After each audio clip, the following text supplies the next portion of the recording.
কৃষক সাথী চ্যানেলের পক্ষ থেকে আজকে আমি একটা সর্ষের বই দেখাচ্ছি। এটা হলো মিনি বুলেট। এই মিনি বুলেট সর্ষেটা আমরা সাধারণত চাষ করি সর্ষে বুনে সেচ দিয়ে দিই, সার ফার ছড়িয়ে দিয়ে সর্ষের বীজ বুনে দিলাম, দিয়ে সেচ দিয়ে দিলাম। তারপরে আমরা সর্ষেটাকে কি করি, কোনো রকম নিড়িন দিয়ে সর্ষেটাকে আগাছাগুলো ফেলে দিই, দিয়ে আমরা হলো সর্ষেটা আবার যেই ফুল আসার আগে আমরা সেচ দিই। কিন্তু না, আমরা জানি গাছের গোড়া কুপিয়ে দিলে গাছে জোর দেয়। সর্ষেটা যেই আপনার নিড়ানির মতো হবে তখন আমরা টেঙি দিয়ে মারব।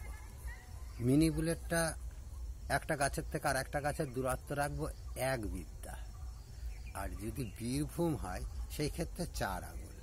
এগুলো কুপিয়ে দিলে আগেকার দিনে বিদে দেওয়া হতো, সেই বিদে দেওয়া যেহেতু নেই, এখন কুপানোটা টাঙিয়ে দিয়ে কুপিয়ে দেন, দিলে গাছের গোড়ায় যেই জল দেবেন ওই মাটিটা শুকিয়েই অনেক সারের কাজ হবে।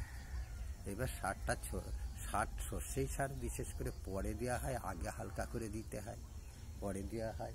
এবার সার সম্বন্ধে বলবো না, যার যেরকম জায়গায় যেরকম সার লাগে সে সেইভাবে দেবে। কিন্তু আবার সর্ষেই যে 2-1টা ফুল থাকবে তখন আপনারা মনে করে বোরন স্প্রে করবেন। ফুল সরে যাওয়া মুখো 7 দিন পর 2বার বোরন স্প্রে করবেন।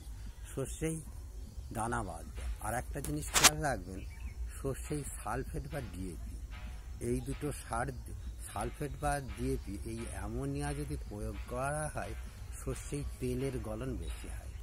সর্ষেই মনে করে আপনারা সালফেট বা ডিএপি ব্যবহার করবেন। নমস্কার।